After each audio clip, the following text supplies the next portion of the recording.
Police report. Police report. Sa Police Report.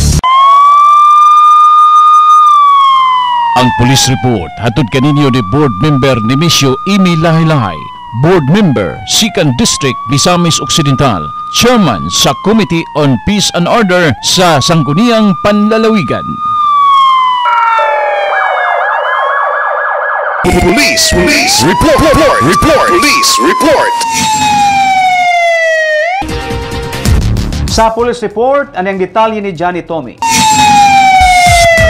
Positibong napalitan sa gituwang Shabu ang usa ka 37 nga lalaki sa gihimong drug bypass operation sa mga personnel sa Philippine Drug Enforcement Agency Region 10, Hulyo 29, alas 6 sa hapon sa Puro 4, Barangay Labo, Osamis City. Ang target sa drug bypass operation nga gipanguluhan sa mga PDEA 10 agent o sa pakigdugtong sa Osamis City PNP personnel mao si Reynold Silim E. Oco o residente sa Barangay Labo, Osamis City. Gawas sa pila ka sachet sa gituwang shabu nga napalit gikan sa suspect, nakumpiskar usab gikan sa iyang posisyon ang lain pang mga sachet sa gituwang shabu nga gibana-banang adunay street value nga 18,000 pesos.